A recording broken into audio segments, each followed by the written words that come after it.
Okay, Aries, this is part 2. Let me just check my documents and files because the recording on my laptop is a little funny. But we're picking up where we left off. Part 2 in the Patreon. I appreciate your patronage. So we're talking about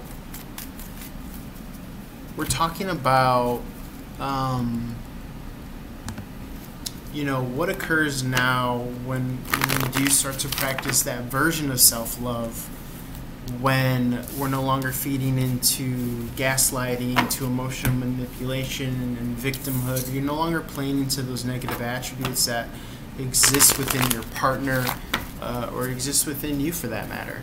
Let's see what would want to come out. I feel like it's just going to be love and expansion and blessings and possibility and the freedom of independence and all that good stuff that you're obviously well worth. Aries. Spirit of gratitude, your love and light. What occurs when we start to kind of express these more independent, positive energies?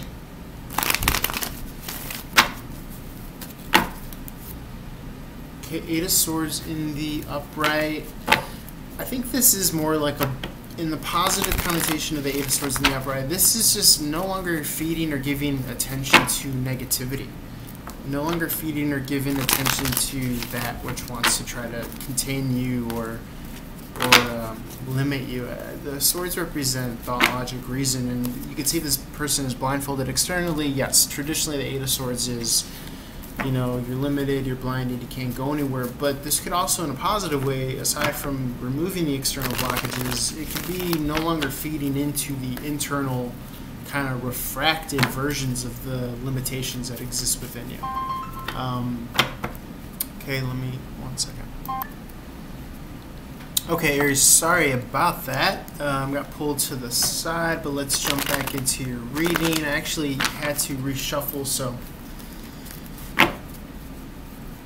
it's going to seem like we're starting fresh because we kind of are, but let's see other messages that want to be kind of tied in and illuminated. I think a lot of this was speaking to kind of, obviously no longer feeding into that which does not serve you, even relationally.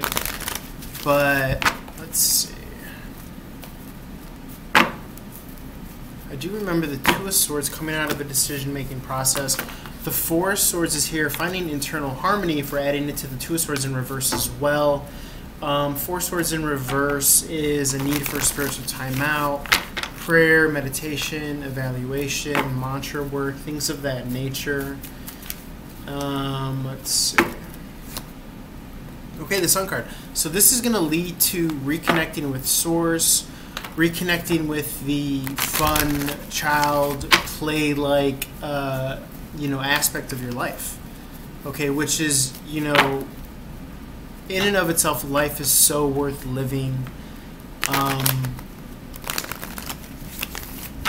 And it's worth sticking around to kind of witness and experience, all the beautiful things to come in life. There is some deep-seated emotional healing. I think a lot of this is going to be in your kind of independence sector, Aries, realizing that you have your back. You have that kind of divine child blessedness. You are your own parent. And yes, of course, you have, the kind of higher parent of like the Godhead like figure and or the universe or whatever you want to call it here. But the Star card in the reverse is definitely deep-seated healing energy. The Three of Cups in the upright is celebratory energy. Five of Cups in the reverse is going at it emotionally solo. Offset by the Three of Cups in the upright is Two of Cups in the reverse. A falling out of a soulmate connection. Okay, but again, it leads to the Ace of Cups. For every ending is a new beginning.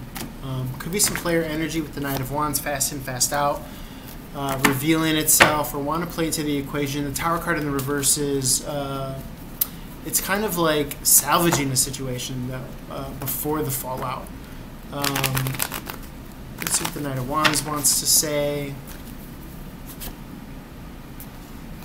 Hermit card in the reverse is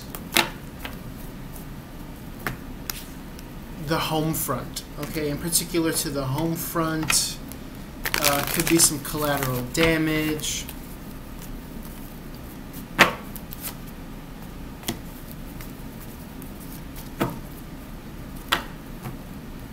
Eight of Swords in the reverse is being freed up, a free energy. What else?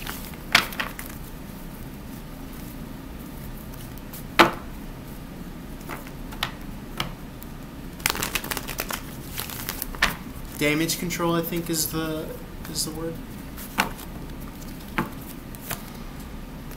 Okay, Five of Wands is coming out of conflict, so just trying to get more of a thread here for you, Aries. But yeah, I mean, regardless of what happens externally or internally with, you know, the love relationships and dynamic, you know, an emphasis on that connection to source and that childlike source within yourself.